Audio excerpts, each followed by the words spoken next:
But I remember there was a clip of Ice Cube that was circulating, and he was talking about things being like propaganda in movies. From that insight, do you kind of also have you seen that can kind of lend that to be true? The type of movies they push, you being in maybe were you ever like propositioned to do a certain movie that was going to push a certain agenda, or how hip to the game have you been about that side of it with programming? I won't say any title, but there was a film that I was offered at one point where they wanted me to portray some things that I just wasn't, I wasn't cool with. And it was the film itself, I was great. It was a great film.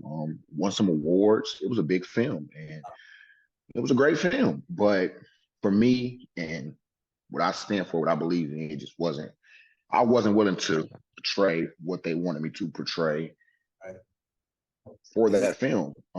Is this as a kid? Is this as a kid they asking you to do this stuff?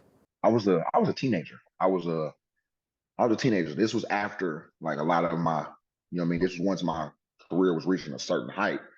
And they asked me to, do a certain role. And I was like, if there's another role in the film that y'all would like me to play that doesn't require that, I'd be more than willing to do it, even if it's a small role, because this is a good film. And I knew it was a good film just from reading the script. Like, it's gonna be a big film, it's gonna be a good film.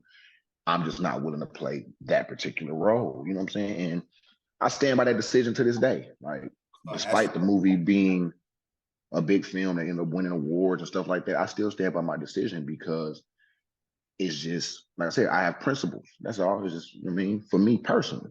Now that I think that says a lot, because you said this was kind of after you got a lot of big momentum going. So in researching you, there were times I know kind of in towards high school, things were slowing down for you. So I can imagine that you might have been like really needing a role. Yeah.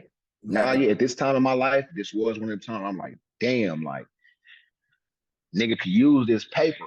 I can really use this money. You know what I mean? Like, I'm holding on to what I've been holding on to, trust funds, and I'm running through this, that, and the third. Like a nigga could really, excuse me, I don't mean to keep using profanity, but I really could use, this payday at the moment. You know what I'm saying? But like I said, it was his principles. Like I said, I went and ran it by a few respected men and my big brothers, and you know what I'm saying, my father, because he was living at the time.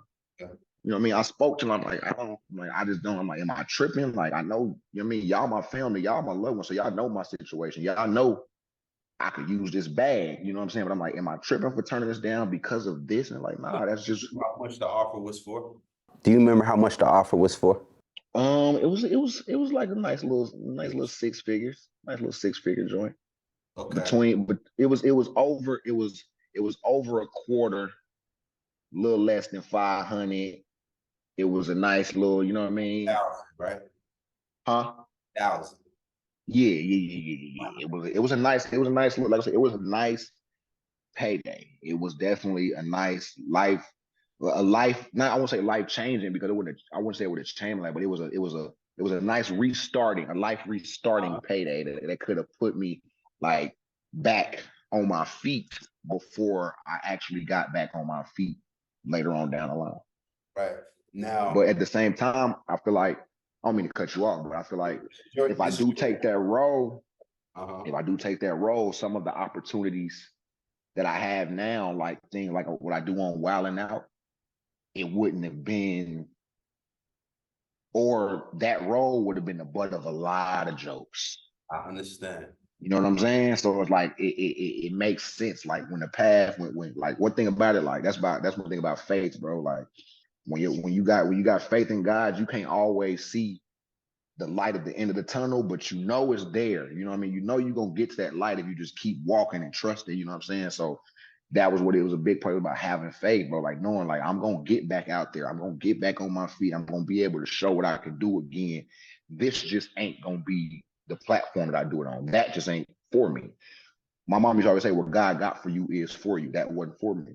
You fast forward 5, 6 years after I turned that deal down, and you get wilding out. And I've made my mark on such a historical, monumental show to our culture. Wilding Out's going to be one of them shows 20, 30 years from now. I'll be able to show my son, like, yeah, son, this is what I was doing when you was a baby. This was back then. You know what I mean? Like, this is like, it's going to be a big part of our culture. And a lot of people grew up on it. A lot of people are growing up on it now. Like, I grew up on Wilding Out. So to be a part of it is mind blowing. You know what I'm saying? Like, but like I said, maybe that opportunity doesn't come knocking if I take that opportunity because they don't align. Right. Because I was now I'm that role probably would have put me in a whole different. I'm Damson Idris and I'm over here in this box with these people. Not saying they may, but I'm when you get to winning them awards and them Oscars and what I look like on the Wilding Out stage. But this Wilding Out is what I love. I love doing that. Like that is something I truly and genuinely love to do. So it's like I don't think like I have a love for acting, but that's work. Wilding Out ain't work for real. I'm getting paid to have fun with people I respect and love, and you know what I mean. It's like getting paid to go to a family reunion every day. Now I'm gonna respect the fact that we're not gonna name the movie, but I, as a man to another man, I assume it had to do with a homosexual gay role. I assume that. Yeah. I'll be honest and say that. Yes, absolutely.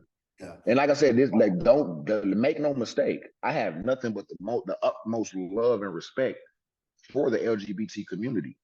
Like bottom line, like I have nothing but the utmost love and respect. You can ask any person from that community that's ever worked with me, encounter me. We have people from that community on Wilding Out. They tell her, man, Bobby J was the coolest. Man, he don't act weird. He don't tense up around me. He don't, you know what I'm saying? So it's nothing about that. It's just for me personally, I don't want to be portrayed in that light. Same way, because I feel like it's a prime example. I feel like once you go in the box, they keep you in the box. Prime example. What did we just say at the beginning of the interview? What type of roles did I play? All my roles as a kid was the same. Once they box you in and they feel like you do something a little too well, that's it now. Nah, you got it. That's you. That's you. That's who you are. That's who you are. It's people to this day that still don't like Clifton Powell from the movie he did with Lisa Ray and Monica Calhoun. I can't remember the name of it, but it's people that don't like him because he played that role too well. Yep, Dead Presidents. You know, he was just my boy Nate from Man that played Nate and Set It Off. People still feel like Nate is an old creep man. Well, no, he's just playing a role, but he played it too well. So like, I don't never want to be in a situation where I feel the need to have to explain myself because I did my job too well. Right. So I'll shy away from doing certain things. It doesn't align with who I am.